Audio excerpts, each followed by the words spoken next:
Have you ever wondered why people in the Bible, especially in the book of Genesis, live for hundreds of years? Imagine living not just 80 or 90 years, but 500, 700, or even over 900 years like Methuselah. That sounds unbelievable today, doesn't it? But according to the Bible, it was reality. Why did they live so long back then? And why do we live so much shorter now? In this video, we're going to uncover some mind-blowing reasons that will make you see the Bible in a whole new light. So make sure you watch all the way to the end, because the last reason might surprise you the most. Number 1, the mystery of long lifespans in Genesis. When you open the first few chapters of Genesis, one of the first things that stands out is how long people lived. Adam lived 930 years, Noah 950 years, and Methuselah reached a record of 969 years, the longest human life ever recorded in the Bible. To us today, this sounds almost impossible because in modern times, the average lifespan is about 70 to 80 years. Even the oldest person ever confirmed in history, Jean Calment from France, lived to 122 years, which is nowhere close to the lifespans in Genesis. This mystery has left many people, both believers and skeptics, scratching their heads. How could this be true? Why would people back then live almost 10 times longer than we do today?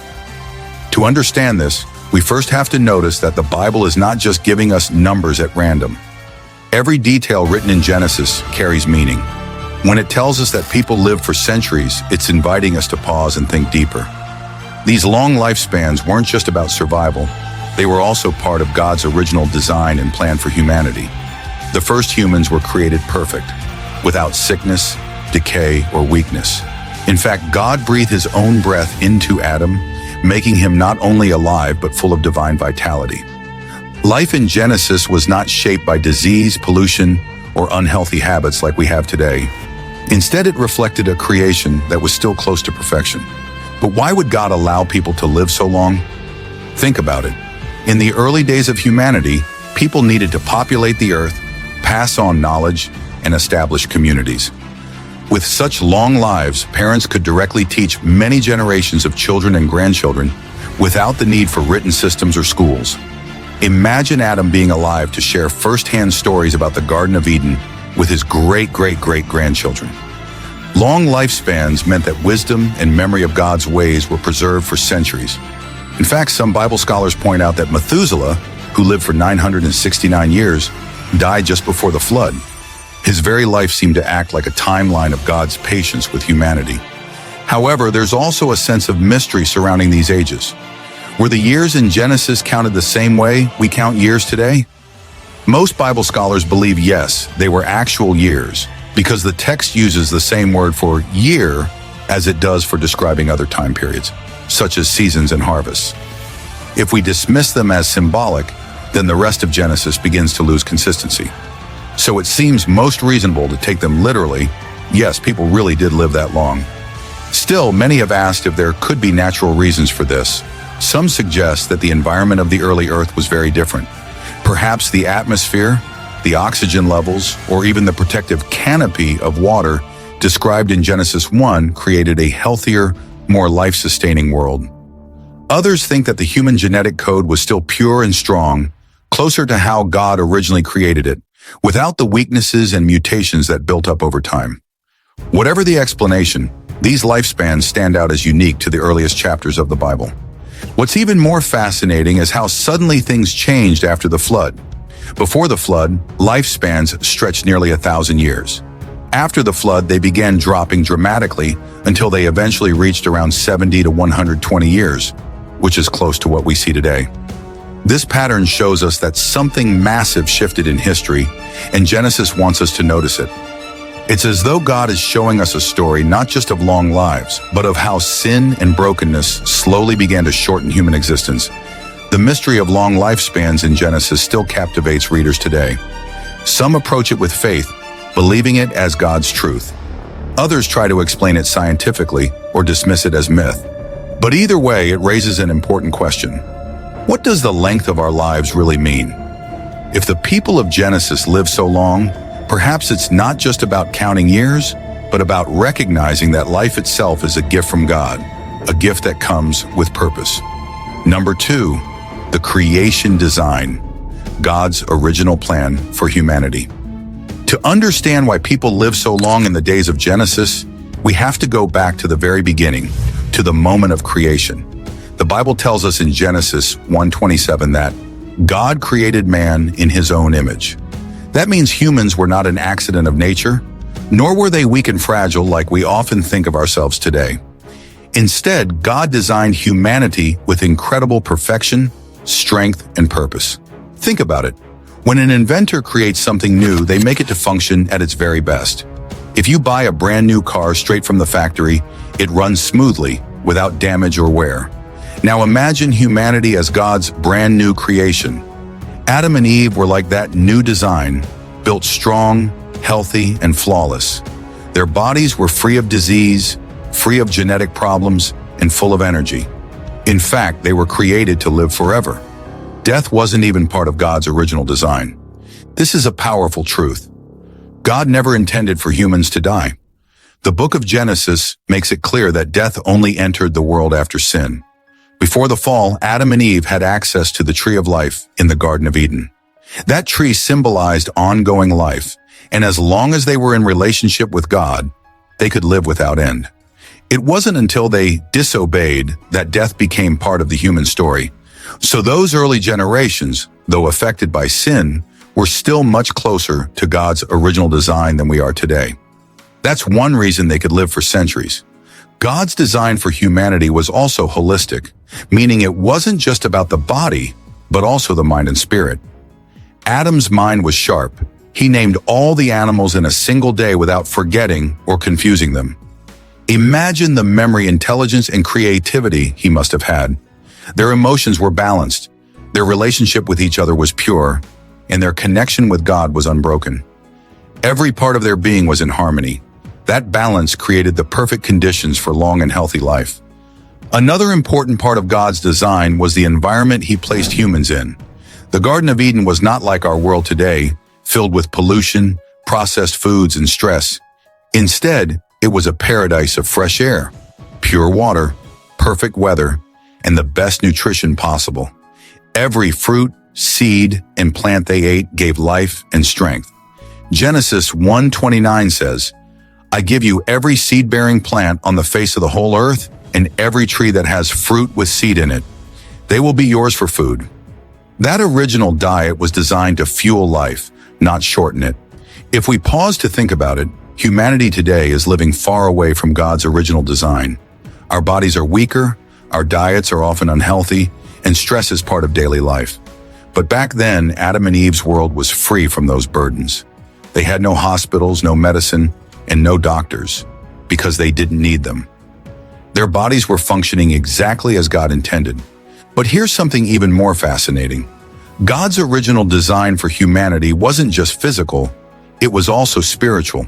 Humanity was created to live forever in relationship with God. The Bible often connects long life with obedience to God's ways. In Exodus 20:12, God even promises that honoring your parents will add length to your days. This shows that living in alignment with God's design brings not just more meaning to life, but sometimes more years too. When we look at Genesis through this lens, the long lifespans make sense. The first people were the closest to perfection, closer to God's design than anyone who came after. Every generation that followed grew a little further from that perfect blueprint, and lifespans began to shorten. Still, the record of those early years reminds us of what humanity was meant to be. Here's the takeaway. God's original plan for humanity was not short, painful, or filled with suffering. It was long, vibrant, and eternal. That plan was interrupted by sin, but the promise of the Bible is that one day, through Jesus, God will restore us back to that perfect design. Revelation 22 tells us that the tree of life will reappear in the new heaven and new earth. That means eternal life will once again be available to those who follow God. So the long lives in Genesis weren't random or exaggerated. They were a glimpse into God's original masterpiece. And even though our years are shorter today, the good news is that God's plan for eternal life is still open to us through His Son. Hey, Hey, before we continue, if you're enjoying this journey into the mysteries of the Bible, make sure you hit that subscribe button and turn on the notification bell. That way, you won't miss more fascinating videos like this. And stick around to the end, because the last point is the one most people have never even considered. Number 3, the perfect world before the fall. To understand why lifespans were so long in Genesis, we have to picture the world before sin entered. Imagine a place where the air was fresh and pure, the water crystal clear, and the ground rich with nutrients. No pollution, no toxic chemicals, no disease. This was the world God created in the beginning, a perfect environment designed to support life at its fullest. Genesis 1 describes the earth as very good. That phrase is short but powerful. It means everything God made worked exactly the way it was supposed to. There were no flaws, no sickness, and no brokenness. Human beings lived in a perfect balance with nature, with each other, and most importantly, with God. When you think about it, this kind of world naturally explains why the first people could live for hundreds of years. Their surroundings were untouched by the problems we face today. One of the most striking features of this perfect world was the Garden of Eden. The Bible tells us it was filled with every kind of tree that was pleasant to the sight and good for food. That means Adam and Eve had the best nutrition on the planet. Fresh fruits, nuts, grains, and seeds were all part of their diet, providing them with the perfect fuel for their bodies. Compare that to modern diets filled with fast food, sugar, and chemicals, and it's easy to see why our health and lifespans don't measure up. But it wasn't just about food. The climate of the earth before the fall seems to have been completely different. Genesis 2:5-6 explains that before rain fell on the earth, a mist came up from the ground to water it. Many Bible scholars believe this shows the early earth had a kind of natural greenhouse effect. Some even suggest there may have been a canopy of water surrounding the earth, filtering harmful rays from the sun and creating a stable, life-sustaining environment. In that kind of world, it's no surprise that people could live for centuries. Another key part of this perfect world was the absence of stress and fear. Today, doctors say that stress is one of the biggest causes of sickness and early death. But before the fall, Adam and Eve had nothing to worry about. They lived in complete peace, with no fear of danger, no anxiety about tomorrow, and no conflicts with each other. Can you imagine how much healthier our lives would be without stress? Their mental and emotional well-being was in perfect condition, which no doubt added to their long lives. Most importantly, Adam and Eve had a direct relationship with God. Genesis tells us that God walked with them in the garden. That closeness to the Creator meant they lived in harmony with His presence. Spiritual health was at the core of their physical health. The peace, joy, and holiness of God filled their lives in ways we can only dream about now. That connection to God's life-giving power was another reason they could live so long. Sadly, this perfect world did not last. When Adam and Eve disobeyed God by eating from the forbidden tree, sin entered creation. And with sin came consequences: death, decay, and brokenness. The world that was once very good began to change. The ground was cursed, producing thorns and thistles. Pain became part of human life. Fear and shame took root in the human heart. Slowly, what was once perfect began to unravel. Yet even after the fall, the effects were not immediate. Adam still lived over 900 years. This shows us that the world was still carrying traces of its original perfection. The slow decline of human lifespan across the generations reflects how sin gradually corrupted both the environment and the human body. The closer humanity was to God's perfect creation, the longer they lived. The further away they drifted, the shorter life became. When we think about this, it stirs up both sadness and hope. Sadness because we lost that perfect world and now live with sickness, aging, and death. But also hope, because the Bible promises that God will one day restore everything. Revelation 21 describes a new heaven and new earth where there will be no more pain, sorrow, or death. In other words, the perfect world we lost will one day return. The long lifespans of Genesis remind us of what God originally intended for humanity, a life of health, peace, and closeness with Him. They are not just strange numbers in an old book. They are windows into a time when creation was still fresh and unbroken, and they point us toward the future when God will once again make all things new. Number 4, the protective canopy theory. One of the most fascinating explanations for the long lifespans in Genesis is called the protective canopy theory. It sounds like science fiction, but it has roots in both the Bible and scientific observation.